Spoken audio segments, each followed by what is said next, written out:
أهلا بكم متابعين قناة حكايات ميرو في حكاية جديدة وحلقة جديدة. الحلقة دي هنتكلم عن أحدث المسلسلات اللي سوف يتم عرضها في موسم رمضان 2024.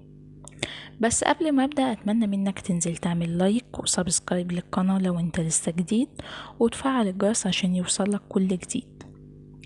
بدأ المخرج محمد سامي تصوير مسلسل نعمة الأفوكاتو، وهو بطولة النجمة مي عمر، وده سوف يتم عرضه في موسم رمضان 2024.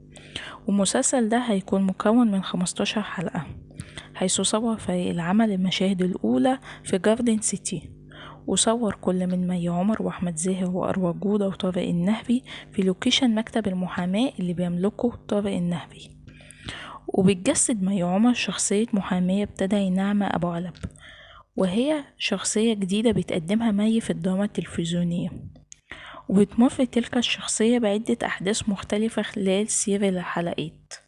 وبيشارك في بطولة المسلسل بجانب مي كل من هؤلاء النجوم: أحمد زاهر، كمال أبو هرية، أروى جودة، سلوى عثمان، سامي مغاوي، لبنى ونس، عماد زياد، هدير عبد الناصر، غادة فلفل، أحمد ماجد، ولاء الشريف، محمود غريب.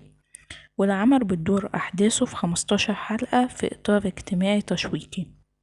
ومن المقرر أن العمل بيجمع عدد من ضيوف الشرف خلال مدة التصوير. وعبرت المنتجة مها سليم عن سعادتها بانطلاق التصوير والتعاون مع مي ومحمد سامي بعد طول انتظار، حيث يعد التعاون الثاني بين المخرج محمد سامي اللي قدم مسلسل حكاية حياة عام 2013 وحقق نجاح كبير وقت عرضه. ويشار إلى أن آخر أعمال الفنانة مي عمر كان مسلسل علاقة مشروعة بطولة النجم ياسر جلال، وحقق نجاح كبير وقت عرضه في رمضان الماضي. وشارك في بطولته كل من هؤلاء النجوم: داليا مصطفى، ميمي جمال، بسنت شوقي، عفاف مصطفى، ومحمود فارس، وياسمين رحمي. والعمل كان من تأليف سامح الحريري ومن إنتاج سعيد وجوهر ومهسلين، وكان من إخراج خالد مرعي.